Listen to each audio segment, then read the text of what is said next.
Programa Fora da Curva, jornalismo, crítica e diversidade. Olá, bem-vindo você, ouvinte da Rádio Universitária 99.9 FM, a nossa rádio pública, e também os ouvintes da Rádio Paulo Freire 820 AM, a rádio que fazemos juntos. Está no ar o programa Fora da Curva, programa que fala o que a maioria cala. Meu nome é Bruno Nogueira, eu sou jornalista e professor nos cursos de comunicação da Universidade Federal de Pernambuco. Aliás, hoje é o último programa dessa temporada, né? Vai entrar num recesso agora.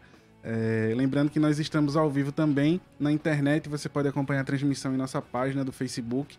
O endereço é facebook.com/programa Fora da Curva e também pela página da Rádio Universitária, que é facebook.com/99 Universitária. Você também pode acompanhar a gente pelo Instagram, na conta Programa Fora da Curva, tudo junto. E todos esses canais estão abertos para você mandar perguntas, comentários e interagir com a gente aqui no estúdio.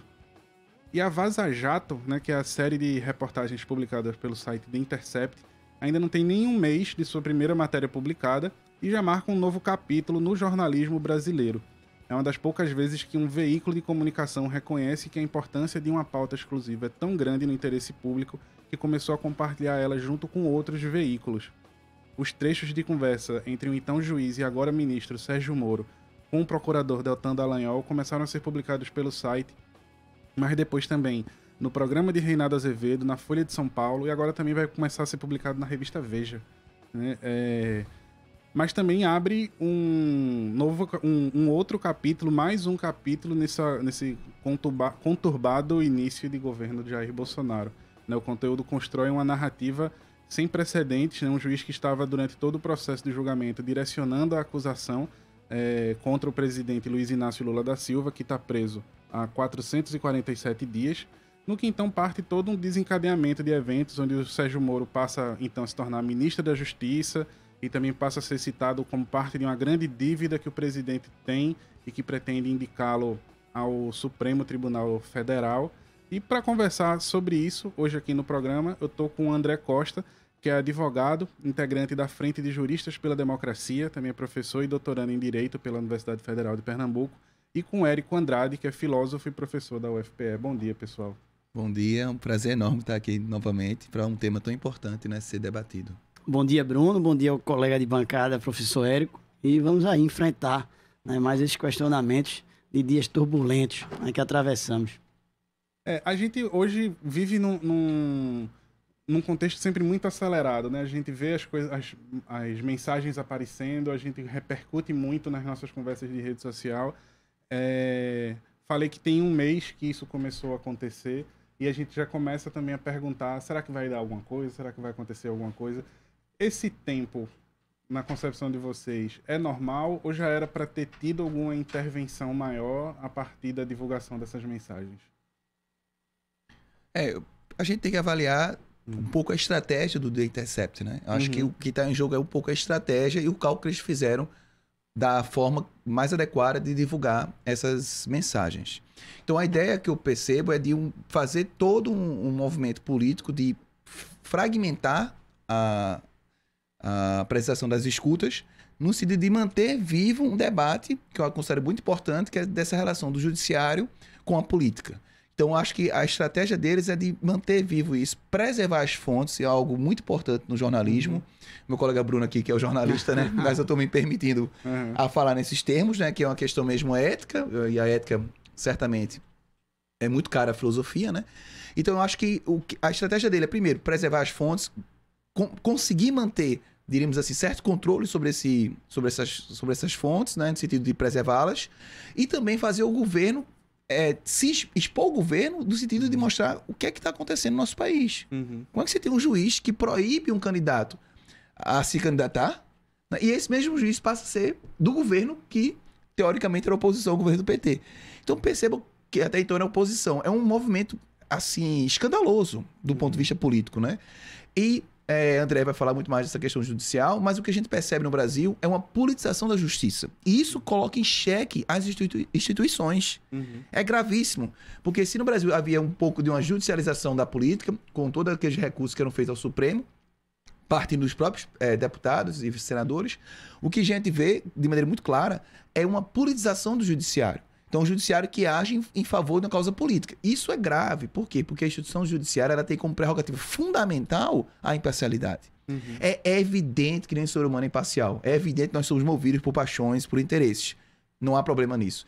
Mas você vai ter um regimento legal que permite uma divisão, por assim dizer, de tarefas. Justamente para preservar a instituição. É nesse sentido, portanto, que quem investiga não pode julgar. Isso é um preceito fundamental que está no direito, obviamente, mas é um preceito que eu poderia dizer filosófico. E a partir do momento que você quebra essa fronteira, você quebra, consequentemente, um pilar da democracia. É um pilar da democracia. E é isso que nos preocupa, né? Você vê como esse processo de politização judiciária está sendo bastante danoso, porque foi uma decisão, até então, jurídica que impediu o Lula de ser candidato. Mas percebemos de maneira muito clara que foi uma decisão política. Exclusivamente política. Então isso é um problema para o Brasil do ponto de vista da democracia. Não é se Lula foi inocente, se Lula foi condenado, se tiver outras instâncias que condenaram o Lula, não interessa. O que está em jogo aqui é um preceito fundamental da democracia, qual seja, quem investiga não pode julgar ao mesmo tempo. Muito menos fazer um complô, claramente se trata de um complô, contra um candidato da presidência da República. Ô Érico, e quando você trouxe, muito oportunamente, que a ética é um valor caro, a filosofia, infelizmente eu digo que a ética tem sido um valor muito barato para o direito. E dentro de toda essa situação, o que surpreende é essa normalização que quer se emprestar a fatos gravíssimos, né? Porque o que se coloca com todos esses fatos evidenciados por essa série de reportagens é uma visão de um Estado que funciona como uma confraria, né?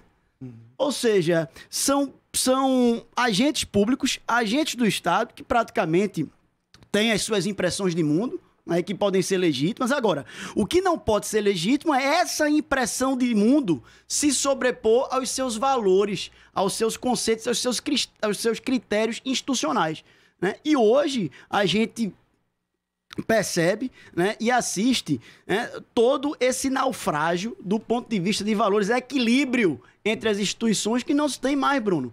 Ora, a partir do momento que, inclusive, você tem, como se teve esses últimos dias, né, opiniões, né, de magistrados, magistradas, né, assinando, sendo signatário de carta, né, de apoio ao seu ex-colega, né, mostra uma preocupação maior, né, corporativista do que com o próprio respeito ao Estado, à democracia, à República, né? E essa construção parte muito também do que a gente percebe dentro de um critério, principalmente em alguns segmentos, né, vivem dentro de uma bolha, se constrói dentro de um conceito para chamar um Estado de seu. Né? Quando, por uma tão somente dicotomia, muitas vezes, entre remuneração e estabilidade, ascendem, né, a posições, né, por concurso público dentro do Estado, e suas impressões são valoradas dentro de um prêmio maior, como se tudo isso valesse a pena ou fosse justificativa para que eles façam o que estão fazendo. Então é preocupante do ponto de vista jurídico, sim, Érico, demais todos esses fatos, porque nos traz o quê? Um valor fundamental para o direito, que é a segurança jurídica. Hoje a gente vive num motim de insegurança total. Imaginem o que é um promotor se colocar a debater com o juiz, ou seja, o Estado passa a ser só o quê? Não é tão somente acusador, dentro de um périplo que não traz um princípio, né, de segurança para quem está sendo julgado. É a expressão máxima leviatânica, né, do Estado. Então, é preocupante demais. Uma coisa que aconteceu ontem, né, a gente ainda está muito no olho desse furacão, então pode acontecer coisa até do meio pro fim do programa ainda, foi que o corregedor do Conselho Nacional do Ministério Público, Orlando Rochadel Moreira, ele decidiu arquivar um pedido de abertura de reclamação disciplinar contra o procurador Deltan Dallagnol, né, e outros integrantes da força-tarefa da Operação Lava Jato. Tem seguido o rito de como tem sido. Ele analisou o caso e entendeu que, mesmo diante de dúvidas sobre a veracidade das conversas, não houve nenhuma conduta ilegal de Deltan no caso. E isso é uma coisa que tem sido repetida por vários defensores, né, desse outro lado, de que não tem nada de errado, de que isso é normal, é comum. Foi uma frase que se repetiu muito em rede social. É normal o juiz conversar com os procuradores, etc. É normal? Isso está correto? Não, isso não está correto. Não está. Você pode desenvolver até relações pessoais, né, dentro da própria vida, e as pessoas seguem suas carreiras jurídicas, mas a gente tem que ser pautado dentro de um rigor. Até onde essas relações podem ser colocadas, podem ser pautadas. O que a gente não pode é confundir, né, interesse e relação pessoal com dever público de agir. E quem, né, reza por essa trilha, o Deltan ou qualquer outro, né, me deixa extremamente estarrecido, né, porque além de tudo isso que eu tinha falado antes, essa visão, né, de como se vê o Estado, né, vem alicerçada com a falta de caráter. Porque o que se discute aí, Érico pode até avaliar essas relações, né, de como se constrói o indivíduo humano, mas isso dialoga muito bem com a falta de caráter, porque como é que eu vou normalizar, né, sabendo, tendo todo o instrumento de conhecimento que isso não é normal? Né? Eu queria que fosse ele, ou a mãezinha dele, ou qualquer quer que seja, né, que tivesse sendo julgado e refém de uma estrutura que não respeita a imparcialidade, não respeita o equilíbrio, não respeita o limite de atuação dentro de cada função do Estado. Né? Agora, dentro do interesse que se construiu, nesse clima, nessa temperatura extremamente alta política que se vive no país, né, se cria toda essa hecatombe e uma justificativa muito frágil do ponto de vista jurídico, né? Querendo jogar o quê? Toda a culpa ou a consequência no caldeirão político, né? A justificativa, né, dentro do que se criou nessa cisania de divisão no país. Eu acho a estrutura da argumentação em favor de Moro ainda, ela é muito confusa. E é confusa porque eles estão sem saber até onde as gravações vão chegar. Por quê? Porque, por um lado, se diz é ilegal fazer esse tipo de interceptação, é óbvio que sim, mas, por outro lado, se diz que tem parte verdadeira, mas que parte pode ser adulterada. E qual o critério de estabelecer o que é verdadeiro e o que é adulterado? Na verdade, há uma confusão no que diz respeito à argumentação em favor, diríamos assim, da defesa do ex-juiz Sérgio Moro. O que a gente percebe é que, evidentemente, do ponto de vista formal, o direito, isso é inadmissível. Em outras palavras, não se pode, de modo nenhum, haver diríamos assim, um complô, eu uso a palavra complô, entre quem investiga e quem julga. Em outras palavras, o Ministério Público e a Justiça Federal. Não pode haver um complô. Agora, o que vai se argumentar, não, mas as provas foram obtidas de forma ilegal. Isso vicia o processo. Qual o preceito disso, do ponto de vista jurídico? É que você, por exemplo, pode ter provas, entre aspas, a partir da tortura. Então, os meios não justificam os fins do ponto de vista jurídico. É por isso que essa questão formal é tão importante do ponto de vista constitucional. Porque você não pode obter provas a qualquer custo. E, sobretudo, fazendo crimes, como a tortura, como eu dizia há pouco. Sim. E também a interceptar gravações sem o consentimento das pessoas. Isso também é crime, a invasão de privacidade dentro de uma estrutura do direito burguês. Não tem problema, concordo com isso. O problema é que o próprio juiz Sérgio Moro, no ofício do juiz, liberou gravações momentos antes, diríamos assim, de fatores políticos decisivos no Brasil. Então, há um precedente do próprio judiciário. Não é? Agora, isso justifica as gravações terem sido feitas de modo ilegal? Claro que não. Mas o que está em jogo agora, o que deve estar, diríamos assim, presente em nossas mentes, é o processo claramente político. Se havia uma discussão, se era ou não político, se as pessoas ainda usavam argumentos dizendo e advogando em favor da imparcialidade de Moro, essa argumentação ela se esvai se você tiver mínimo de bom senso. Ou seja, se você não for muito fanático, é evidente que o que Sérgio Moro fez é inconstitucional enquanto juiz. E por que ele fez isso? Isso reforça claramente a tese de que foi uma ação política. E é isso que importa. Então, politicamente, o que ele fez foi grave, mesmo que judicialmente, a maneira como foi adquirida essas gravações tenha sido, obviamente, ilegal. Agora, a questão que se coloca não é mais apenas do âmbito da legalidade, mas também do âmbito político. Essas gravações demonstram a tese, por muita gente advogada, de que a Lava Jato tinha um caráter estritamente político. Uma coisa que mexe um pouco na angústia da gente de acompanhar tudo o que está acontecendo é que, de fato, o Intercept está funcionando dentro do seu tempo, né? Mas me parece muito que ele ainda não deu a principal cartada que tem, né? Pela forma como o Glenn fala, o sorriso que ele guarda quando ele é questionado, dá a entender que tem alguma coisa ali grande, inclusive quando ele fez aquela fala recentemente em que foi cobrado, mostre os áudios, ele falou, você vai se arrepender de ter pedido. Estou dando essa contextualizada para falar que, de fato, muita coisa do que está sendo dito ali tem esse benefício da dúvida, né? Ele está jogando os textos formatados lá dentro do site dele, mas ele vindo a comprovar, né? Ele vindo a ter uma materialização de tudo aquilo que ele está falando, do aspecto jurídico mesmo. O que é que isso acontece? Isso pode afetar a eleição, isso pode afetar... vi gente falando que afetaria Moro, mas não afetaria a presidência. Qual seria o encaminhamento legal a partir do momento que ele materializa aquilo que ele está falando? Ele fala, tá aqui o áudio, é fato.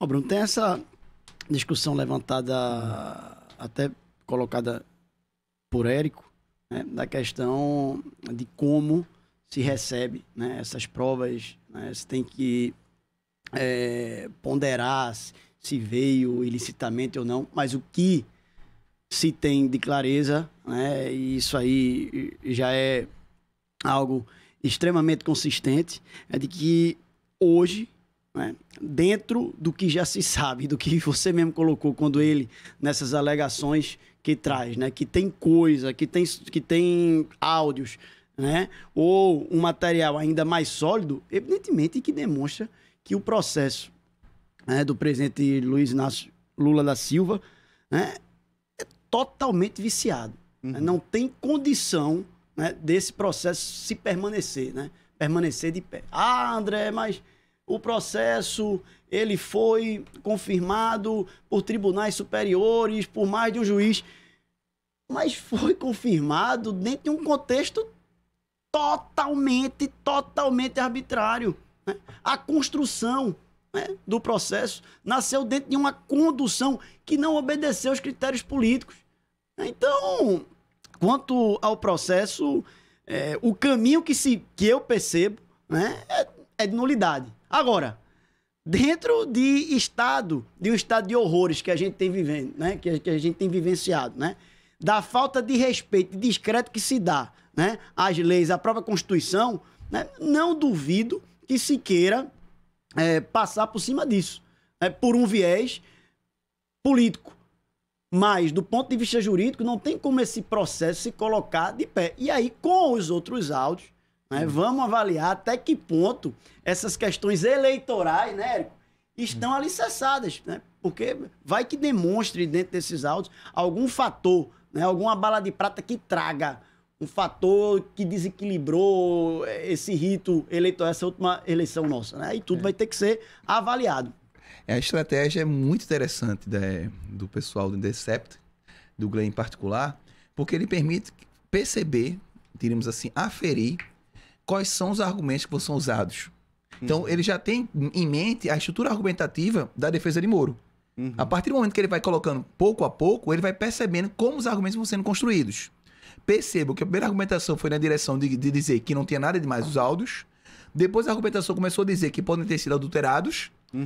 E aí ele já está mapeando todos os argumentos, acredito eu, para jogar, diríamos assim, um fator mais decisivo que vai, por assim dizer, por terra em todos esses argumentos. Então a estratégia é muito interessante do ponto de vista político e jornalístico também, porque ele não dá todas as cartas E o pessoal do Moro, do Bolsonaro, vai tentando defender sem nem saber qual vai ser o próximo lance, do ponto de vista, diríamos assim, estadrístico, né? Ou seja, jogando xadrez, Sim. eles não estão sabendo qual é o lance do adversário, que é o caso do Glenn, né?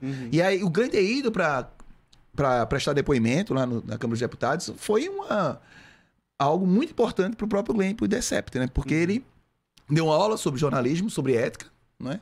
E também mostrou que há coisas ainda a serem reveladas, né? E isso deixa Brasília, diríamos assim, ensandecida e polvorosa, porque o negócio pode, diríamos assim, se estender para além dessa questão do Sérgio Moro, né? Tá, e até pra gente tentar colocar a questão numa dimensão didática mesmo, qual é o caminho jurídico, judicial a se tomar a partir de que se comprove isso? Cabe a quem a ação de fazer alguma coisa? É o presidente, é o judiciário? Olha, com certeza o que seria interessante, né? O que se poderia ter, né, de algo mais lógico, chega a ser sarcástico, né? Mas poderia se dizer, né, e que é o Ministério Público avocar para si, né, uma responsabilidade porque isso é um efeito de processo que afeta, né, toda a cidadania, caso isso se desdobre até para uma questão mais do ponto de vista, né, eleitoral, né? O Ministério Público poderia tomar, né, para si como as próprias ações constitucionais, né, de controle concentrado pelos legitimados, né? Existe um rol de legitimados na Constituição que se poderia, né, adentrar com ações de controle de constitucionalidade no próprio Supremo, né, para caso se chegue a um ponto que se perceba em que houve todo um ferimento, todo um rito, né, foi construído em cima de ilegalidade, de arbitrariedade. Agora,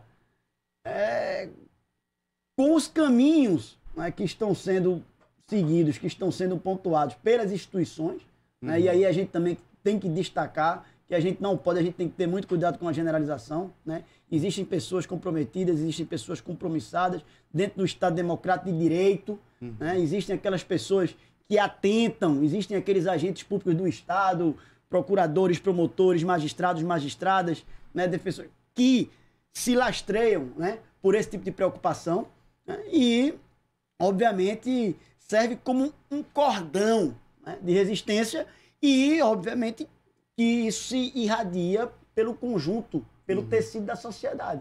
Agora, são ações que poderiam acontecer dentro de um rigor de controle de constitucionalidade, por rol de legitimados, pode ser que se chegue a isso aí, né? Agora, como isso vai ser construído, vamos ver como é que essas situações vão ser colocadas, que todo dia tem uma novidade, né?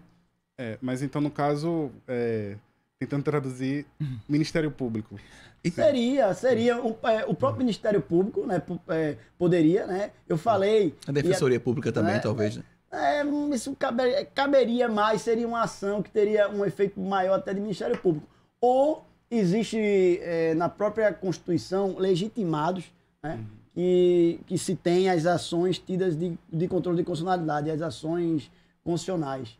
Controle concentrado, que aí, explicando mais a grosso modo, são ações, né, que se poderiam intentar logo no Supremo Tribunal Federal, né, contra alguma ilegalidade cometida contra a própria Constituição, né, o rito, tudo. E isso aí poderia ser um caminho, né, que inclusive eu acho que tem sido até debatido, né, por alguns partidos. Eu vi alguma coisa nesse sentido no próprio Congresso. E aí, os trechos vazados e a conversa tem se dado sempre muito a partir do caso de Lula. Mas, havendo o que você falou, que é uma nulidade do processo, isso impacta a Lava Jato como um todo? Ou só o... Olha, Bruno, aí é onde se tem um debate maior, né? Claro que poderia se dizer que existe um vício em toto, né? E a maior preocupação é que se fala e que esse processo afetou, né, sobremaneira, conseguiu chegar em algumas estruturas, que se conseguiu punir, né? Isso aí a gente tem que modular. Mas se esse processo, né, falando do ponto de vista processual, do ponto de vista constitucional, afetar toda essa cadeia, toda essa teia é um caminho que pode ser seguido, gostem ou não. Agora, a culpa não é da Constituição, a culpa não é da lei, a culpa é de quem agiu com arbitrariedade, né? E eles, dentro dessa lógica, se vitimizam como se as pessoas que se colocam, né, contrário a qualquer ato, né, seja do Ministério Público Federal, se colocam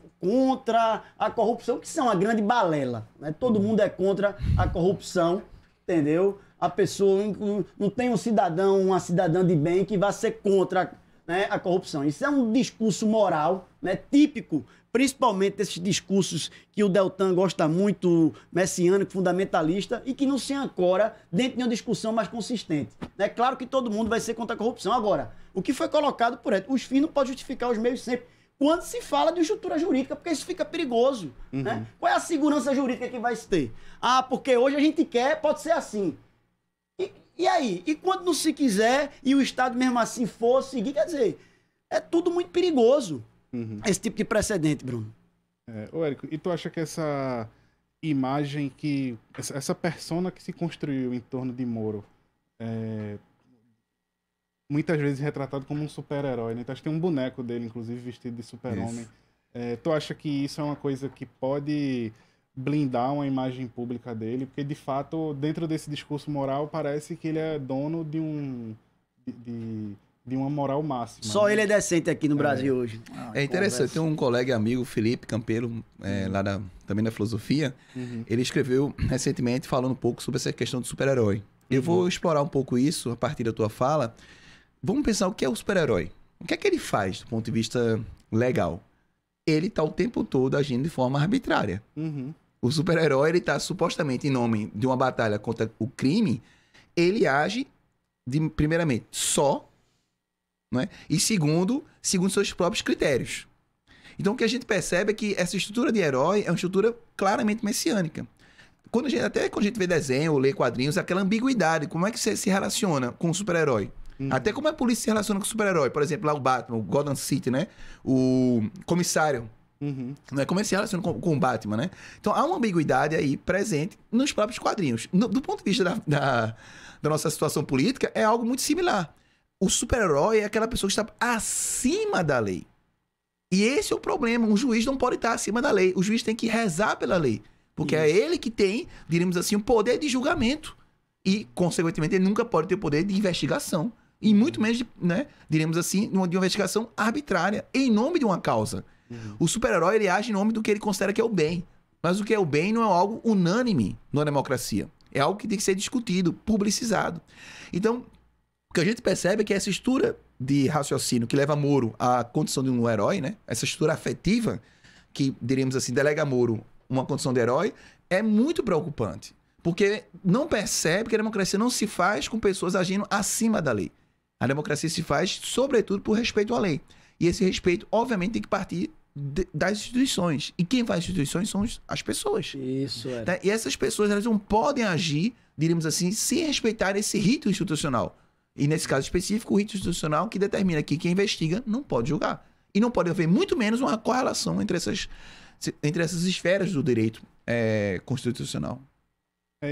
Pode completar. Ô, Bruno, e isso que Érico colocou foi importantíssimo, porque eu percebo, enfim, em conversas, que se criou essa figura, essa petrificação, esse endeusamento tão grande do juiz do ex-juiz e agora ministro Sérgio Moro, ou as pessoas que fazem parte dessa Lava Jato, que você percebe um milindre de muitas ou muitos para apontar até um erro, não é, galera? Como se ficasse constrangido porque não, eu vou afetar, as pessoas vão achar. Veja até que ponto chega e se relativiza o que é certo e o que é errado, né? O que passa a ser certo e errado vai dentro de uma composição, né, com aquilo que se constrói, né, de imagem e de personagem que você parece que não pode afrontar. É uma loucura. Isso é uma loucura. E ainda dentro dessa conversa tem uma coisa que me parece que se desconstrói pouco, que quando você constrói uma imagem de um super-herói, você está construindo também uma de um super-vilão, né? E muito do discurso que tem sido feito em defesa é um pouco nesse sentido. para colocar quem ele colocou na cadeia, valia ter feito tudo que ele fez. Né? Eu queria aproveitar para ler aqui o comentário do Siqueira Campos, que deixou aqui no nosso Facebook, falando bom debate e respondendo acerca do impacto para o Brasil. Com certeza é impactante, estarrecedor e histórico. Ultrapassou até o lawfare, como é conhecido hoje. Isso. Vai muito além da forma criminosa, com interesses estrangeiros e tudo mais. Glenn fez um bem enorme à verdade histórica. A gente vai para um rápido intervalo agora e daqui a pouco a gente está de volta aqui com o Fora da Curva. Fora da Curva, jornalismo analítico na rádio universitária. A nossa rádio pública. Universitária FM 99.9. Todo sábado às 19 horas. Programa Na Agulha, com Marco Delata e Rodrigo Pires. Trazendo o chiado do vinil, em pérolas garimpadas, diretamente na discoteca da Rádio Universitária, 99.9 FM. Embarque nesse trem azul, e curta essa paisagem insonora.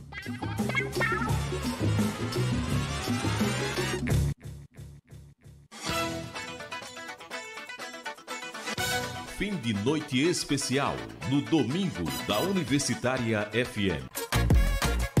Às 9, Duda Beat. Oh, bichinho, eu te conheço de outra vida.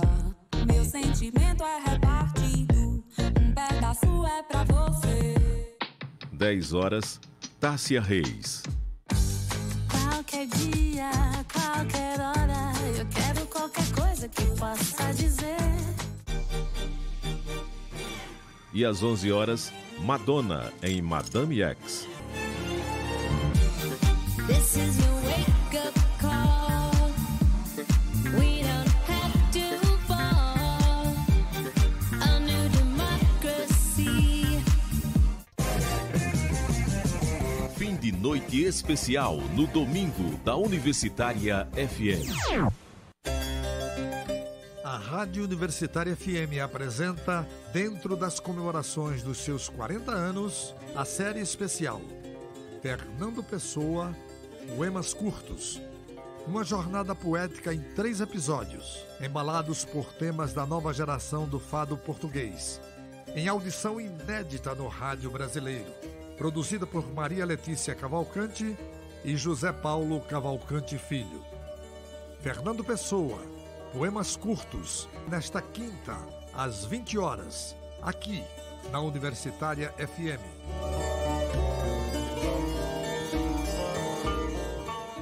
Quando as coisas apertam, tudo o que você mais precisa é de apoio.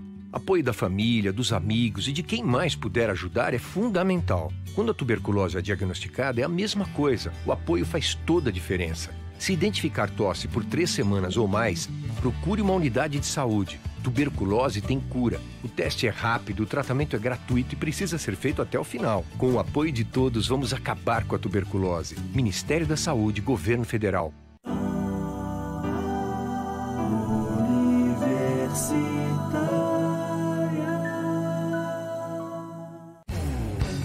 Programa Fora da Curva. Informação a serviço da maioria. Estamos de volta com o programa Fora da Curva. Hoje a gente está conversando sobre a Vaza Jato, né, a sequência de reportagens que está sendo publicado pelo portal The Intercept, em parceria agora também com outros jornais, foi anunciado recentemente com a Veja, mas já saiu o material na Folha de São Paulo. E eu estou aqui no estúdio com o André Costa, que é advogado e integrante da Frente de Juristas pela Democracia, professor e doutorando em Direito doutorando em Direito lá na Federal de Pernambuco. E também estou com o Érico Andrade, que é filósofo e professor também lá da Federal. E Érico está lançando um livro, né? A gente fazendo balbúrdia na universidade, né? Então, a universidade que é responsável pela maior produção de pesquisa no país, né? Uhum. É a universidade pública. E nesse afã, né? Eu estou tentando divulgar um trabalho que é sobre losers. É um ensaio em que eu tento mostrar um pouco como funciona o capitalismo contemporâneo do ponto de vista daquilo que ele mobiliza afetivamente. Então, o capitalismo mobiliza na gente vários sentimentos a partir da fantasia de que a gente se controla, né? O que estava na modernidade, na filosofia moderna, de que a gente tem uma capacidade de se autodeterminar, de controlar a nossa vontade, no capitalismo se transforma na ideia que você pode se autogerir e ser um empreendedor de si mesmo. E o problema disso é que, obviamente, não há espaço para todo mundo no topo da pirâmide do capitalismo.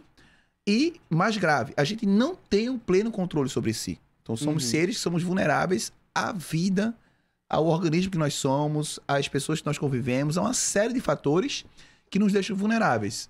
Então, o que acontece? Acontece que a gente não consegue se controlar e, ao invés de questionar o sistema, a gente termina trazendo esses sentimentos de culpa, né, para dentro da gente. E isso forma aquilo que eu chamo de loser. Ou seja, aquela pessoa que é considerada uma derrotada, uma pessoa que perdeu, um perdedor, mas que não questiona o sistema, questiona apenas a si mesmo. Então é uma forma de você introjetar, diríamos assim, uma culpa por algo que você não consegue fazer, que é controlar o tempo. Então o tempo nos escapa, né? E nós somos o próprio tempo. E aí o que acontece? O loser é aquela pessoa que tem a fantasia, primeiro, que controla o tempo, segundo, que quando não controla, a culpa é dele. Né? Mas isso não é... O loser não é necessariamente pessoa desempregada, não. É qualquer pessoa. É o sistema como em sua completude. Ele é composto por losers. Pessoas que ganham bem, inclusive, mas são, diríamos assim, frustradas, ressentidas com relação, diríamos assim, a essa impossibilidade de se controlar. E terminam trazendo esse ressentimento para dentro de si. Eu também aproveito para divulgar que eu estou juntamente com outros colegas da universidade, né, com o Felipe Campeiro, que eu citei aqui, e com Mariana Fischer Pimentel, professora da Faculdade de Direito, né, colega lá do André. E a gente fez um canal de filosofia que se chama Nós Coletivo, NOZ Coletivo. E a ideia desse canal é fazer a filosofia estar em toda parte. Né? A filosofia é muito mais do que respostas, são questões. E esse espírito questionador da filosofia é que o nosso canal quer trazer para o nosso cotidiano. Então é fazer da filosofia uma atividade cotidiana e fazer a existência algo filosófico. Fazer a existência algo filosófico. Então esse é o espírito do canal e que certamente está lá no YouTube, tá? Quem quiser conferir. E será um prazer estar discutindo com o pessoal aí a partir do nosso canal. A gente, no fim do programa, joga o link pro canal no YouTube na nossa página aqui do Fora da Curva para quem está ouvindo poder acessar. Massa. E a gente estava conversando, inclusive, quando você estava falando sobre o canal, do quanto ocupar esses espaços acabou se tornando uma estratégia, parece-me que mais forte até da direita, né? De ter uma suposta filosofia conversada no YouTube, de falar sobre coisas que são cientificamente muito complexas, né? Da terra plana à vacina. Isso. A vacina como uma coisa perigosa, alguma coisa do tipo. E isso me chama muita atenção ao fato de que, conectando com a nossa história aqui do Intercept, né? Se torna cada vez mais importante como a gente conversa sobre isso. Né? Mais do que está sendo publicado no jornal, mais do que os juristas e advogados conversam, e mais do que o Senado conversa, como a gente nos Facebooks, WhatsApp da família e etc., conversam sobre isso. Ao ponto de que me parece que o Intercept está tentando furar uma bolha. Né? Ao chegar na Veja, ao chegar na Folha, no Reinaldo Azevedo. Vocês acham que isso pode surtir um efeito? Vocês acham que um leitor mais acostumado à Veja pode começar a se dobrar um pouco ao ver aquele conteúdo sendo publicado ali? Ou vocês acham que esses espaços já estão minados, já estão fechados e vão chamar a Veja de comunista e parar de ler ela? A Veja comunista seria surreal, né? Mas eu acho que, se André me permite, eu acho que... A Merkel foi chamada de comunista agora. Né? A Merkel foi chamada de comunista. A Merkel, né? Exato, né? Mas assim, eu acho que há uma parcela do eleitorado de Bolsonaro que é realmente fanática e que os afetos que mobilizam essas pessoas dificilmente serão, diríamos assim, canalizados para outro caminho com as reportagens do Intercept. Eu acho que essas pessoas o que move elas é um ressentimento muito grande com a perda de privilégio que o governo PT trouxe, né? E isso não vai ser equacionado de forma muito rápida. Por outro lado, há uma parte do eleitorado de Bolsonaro que era contra o PT, por exemplo, mas que não era necessariamente a favor de todas as pautas da extrema-direita. Então eu diria que o eleitorado de Bolsonaro de direita e centro, ele vai ficar balançado, e essa estratégia do Glenn foi novamente brilhante. Porque ele trouxe, inclusive, canais de comunicação que foram decisivos para, diremos assim, colocar o PT como o único partido que construir a corrupção no Brasil, como o maior escândalo de corrupção da história. Então, esses meios de comunicação eles foram decisivos para isso. Então, usar esses meios de comunicação para combater, por assim dizer, a arbitrariedade de Sérgio Moro é algo extraordinário do ponto de vista político e estratégico. É muito interessante. Você vê esses canais, que, além da audiência que eles têm no campo da direita e até da extrema-direita, eles têm também, diríamos assim, uma responsabilidade central nesse processo todo. Colocando, diríamos assim, o PT como se fosse o responsável pela construção da corrupção no país, que a gente sabe que é um processo histórico. Sim, Não é? isso. E que você não pode selecionar um partido para fazer justiça, porque isso torna-se uma atitude política.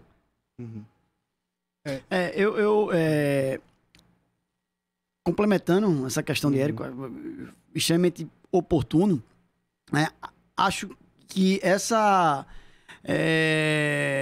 estratégia, né, do Glenn de trazer dentro daqueles canais ou de rede de mídia que tem, né, uma comunicação maior, principalmente com a parcela da população que passou a rechaçar, né, essas políticas implementadas, né, nesses anos do governo PT, é importante porque o que eu acho que a gente tem que ter em mente, né, dentro disso é que tem que se construir, tem que se tentar, né, tá sempre se colocando, né, a construir pontes de diálogo e a resgatar para o equilíbrio de reflexão, né, pessoas que às vezes foram direcionadas ou tomadas por todo esse ambiente que se criou no Brasil de uma reflexão mais aguçada, mais crítica. Então, a minha perspectiva dentro desse novo momento, né, que Glenn trouxe, é que ele consiga criar e furar essa bolha e novamente criar um ambiente em que pessoas, né, por mais que tenham convicções diferentes, possam, né, dialogar, conversar e, diante do óbvio, dentro de um fato de valor absoluto. Porque, veja, você pode ter a opinião que for, isso é legítimo, né, do ponto de vista de convicção, de critério e crítica de mundo. O que você não pode, e aí vira algo perigoso, é diante de evidências tão claras, mesmo assim você não querer enxergar, você continuar com aquele discurso, porque aí você vai para o campo, aí Érico é muito melhor para falar do que eu, né, filósofo, do auto-engano, né, do querer sair do contexto de realidade. Né, e aí Glenn pode ser pedagogicamente fundamental para que o país se reestruture, se restabeleça, né, numa ponte mínima de diálogo, que é o que tem que existir. Agora, tentando puxar isso para um outro lado, né, o governo, ele é o primeiro em muitos anos que caminha uma corda bamba perigosa aí na relação com os militares. Isso. Né? Nem durante o regime militar a gente teve tanto militar no poder. Ingerência. Assim. E, ao mesmo tempo, ele parece ter se esforçado muito, né? O G20 está aí para comprovar isso, em criar causas, em criar celeumas, né? Então a gente tem o escândalo com o avião da FAB, a gente tem o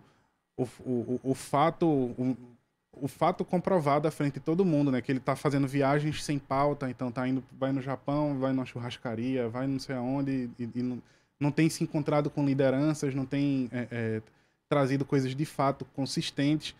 E a minha pergunta é, vocês acham que dentro desse cenário existe um risco de tudo que está acontecendo em torno da Vaza Jato se tornar um tiro pela culatra, onde a gente passe a ter, por exemplo, um judiciário ainda mais desacreditado e uma construção da narrativa que favoreça uma entrada mais forte de um governo militar, por exemplo, de falar, olha, tá aí a Vaza Jato comprovando que o judiciário está viciado, que o STF que os poderes estão viciados, então a gente precisa botar uma pedra por cima. Mas é um discurso que vem sendo pontuado, né, desde a época da eleição, antes dessa deslegitimação, né, das instâncias, das estruturas, né, de Estado, e o presidente Bolsonaro se alicerçou, basicamente em cima, alimentando esse discurso de ódio, né, do não diálogo, né, até pelo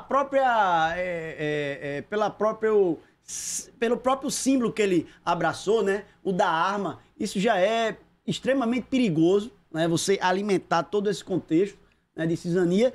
E eu não me surpreendo, porque ele avança Quando você não consegue... Porque o que é um ambiente político, pede? Diferentemente aí, isso vai muito por um viés, né? Às vezes, quando um neoliberal de Estado mínimo entra, né? Que ele quer... Não, vamos fazer disso aqui uma iniciativa privada. Ora, primeiro que a lógica é diferente, porque na política, no ambiente público, né, você não pode criar uma estrutura mandonista de cima para baixo. Você tem que conciliar com todos os poderes maioritários ou minoritários. Você tem que criar entendimento, né? Você tem que respeitar toda essa pauta, né? E é exatamente o que o presidente Bolsonaro nunca respeitou, né? E endossa. Então, uma pessoa, né, que se dentro de um ambiente democrático se elege, mas dirige e há quase 30 anos, né, no Congresso Nacional, ele e a prole dele, né? Se elege, mas cria esse desfavor de deslegitimar, né, de fragilizar e de criar essa pauta de que os ambientes políticos, enfim, as estruturas do Estado não são confiáveis, cria um ambiente preponderante para que essa legitimação do Estado totalitário se coloque ainda mais. Isso é muito preocupante, né? E é irresponsável da parte dele. Você falou agora aí, eu me lembrei agora essa semana, você veja, o ministro Sérgio Moro, até onde eu não sei se já foi divulgado, mas esteve agora há pouco nos Estados Unidos e não divulgou sua agenda. Ora, amigo, ele foi como ministro, ele... às vezes, por exemplo, se comporta, né, como se não devesse satisfação do que faz.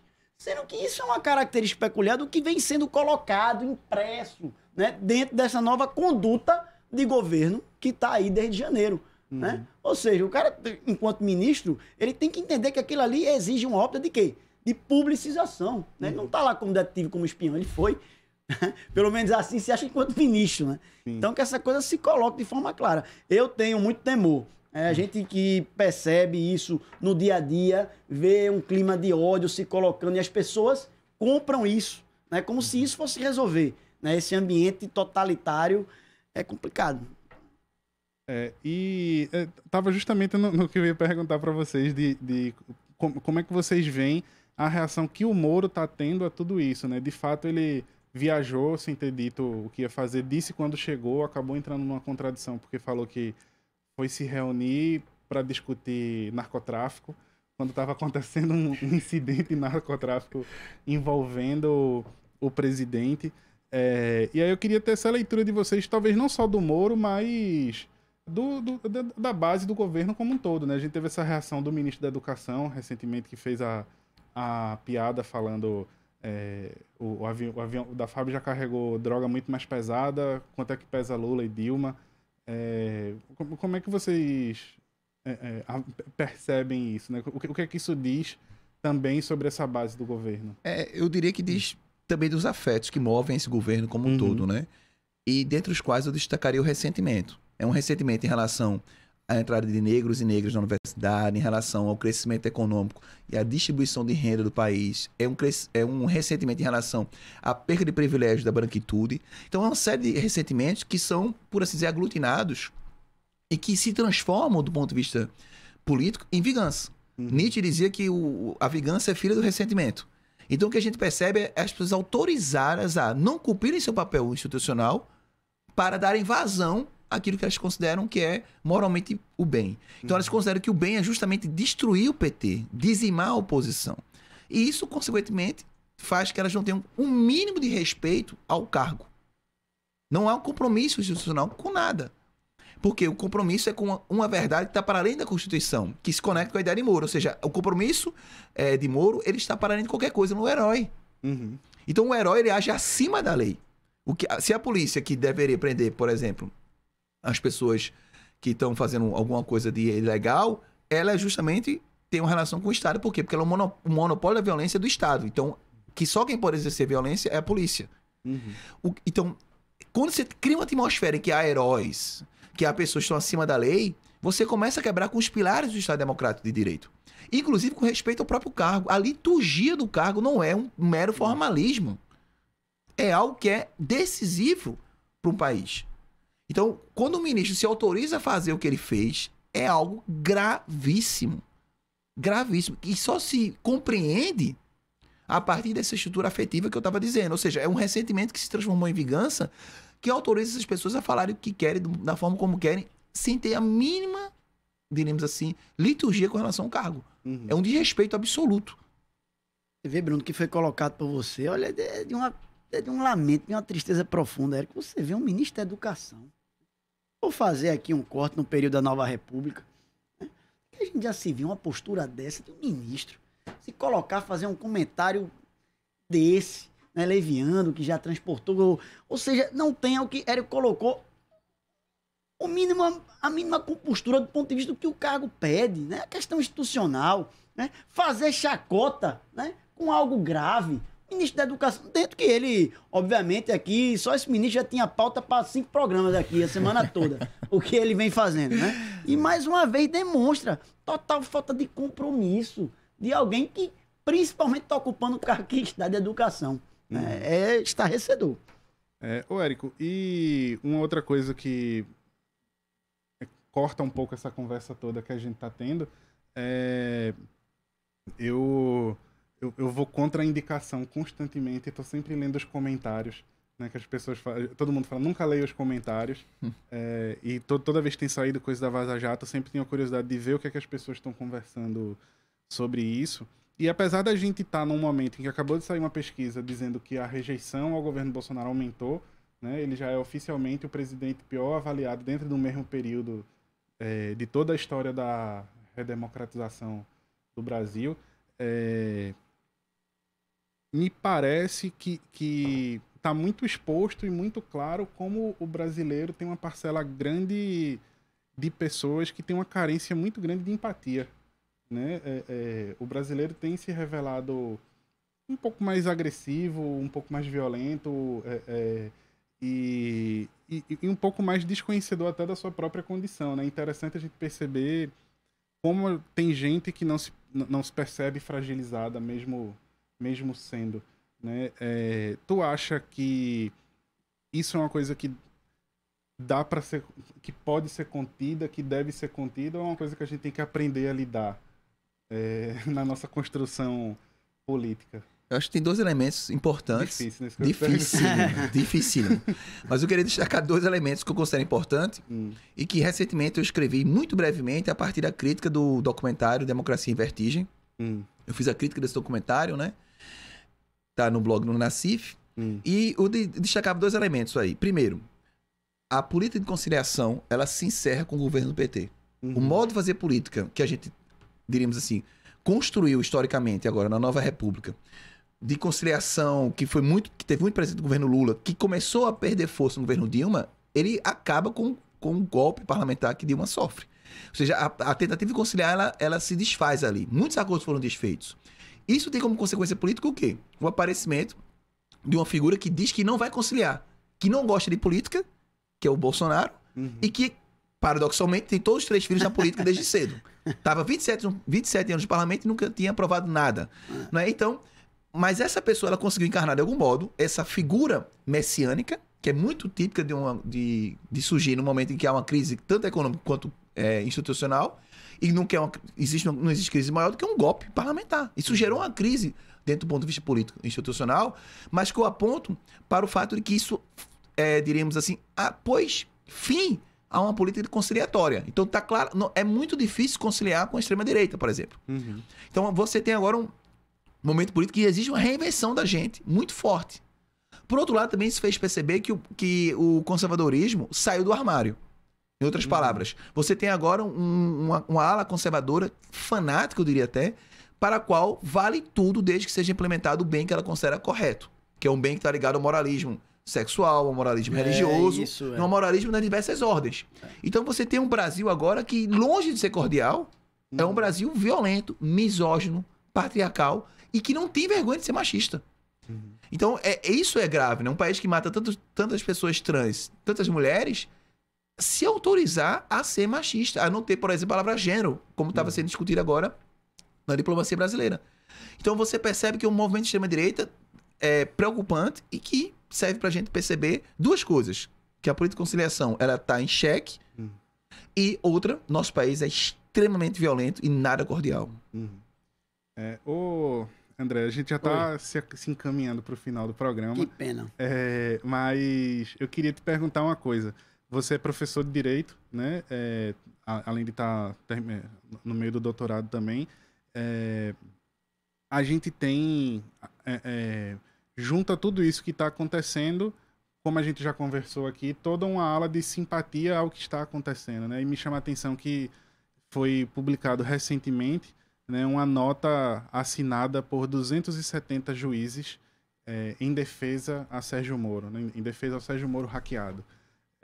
E aí eu queria saber como isso se reflete nos advogados e nos juristas que a gente está formando. Você percebe a partir do contato que você tem, porque você está acompanhando justamente esse processo, né, de formação. Tu acha que isso está dentro de um perfil de um novo jurista? Tu percebe que tem muita gente que chega no direito interessado nesse direito mais conservador, por exemplo, ou há uma perspectiva positiva aí de futuro? Mas, rapaz, Bruno, uma pergunta boa dessa deixasse pro finalzinho, Excelente rapaz. questão, Rapaz, isso aí a gente tinha que debater um programa todo. Pessoal, Bruno, isso é extremamente preocupante. A gente ontem, inclusive, estava debatendo isso lá na nossa linha de pesquisa com o professor Everaldo Gaspar, coordenador do curso, exatamente essa vocação de que se criou dentro dessa indústria concurseira, né? A uma cooptação e a um estudo mais direcionado possível, né, do ponto de vista por manuais, aquele estudo metricamente conduzido para se atingir um objetivo. Não é que eu não tenho nada contra cada um que construa a sua meta. O que é perigoso é você se limitar tão somente a isso, Érico. E num curso como de Direito, a não ampliar, a não ler, a não ter a curiosidade de se colocar, se debruçar, né, e aumentar a sua capacidade de crítica. E hoje o que se tem é exatamente, né, uma luta de resistência para que isso não se coloque como prática mais comum ainda. Né? Porque o que é que se coloca? Se coloca tão somente, né, cada vez mais, né, pessoas, magistradas, enfim, em caixas hermeticamente fechadas, né, que não têm uma capacidade reflexiva e crítica do que se passa no mundo lá fora, e se cria uma acomodação dentro do que essas carreiras trazem, do ponto de vista da estrutura, e que para ela tudo aquilo basta. E se curva, né, ou vira a cara para o que tem que ser discutido. Né? Por exemplo, quando você tem uma vilania dessa de 270 magistrados ou magistradas, né, subscreverem um manifesto a favor de algo que não tem explicação, o que você me perguntou já se explica diante desse fato, né? É se curvar totalmente a uma estrutura de limite corporativista de carreira, né? Em que talvez isso seja uma prática cada vez mais perniciosa por conta dessa tendência que se tem de estudo extremamente nociva, que é essa questão direcionada, tão somente menor. Eu, por exemplo, e sou um resistente disso, né? Sofro às vezes na sala de aula, porque um aluno, não, mas tem que ler, rapaz, tem que se aprofundar, para que isso, porque a gente acha que isso é besteira, mas é daí que se germina, né? Que o ovo da serpente vai se colocando e o cara perde a referência crítica de tudo. Não lê, rapaz. Né? Complicado, viu? Eu ia até puxar isso na pergunta, acabei deixando passar, mas enfim, tá no meio da sua resposta. O que eu tava querendo dizer é que você tá tanto no contato com a formação do novo advogado, como na formação dos novos professores, né? Você tá no doutorado se formando junto com outros professores, e era só isso que eu queria complementar na minha pergunta. Mas infelizmente o tempo da gente encerrou. Eu queria agradecer bastante a participação de vocês. Obrigado mais uma vez. Né? Vamos ver se a gente faz esse Fora da Curva sobre a formação interessante no Brasil.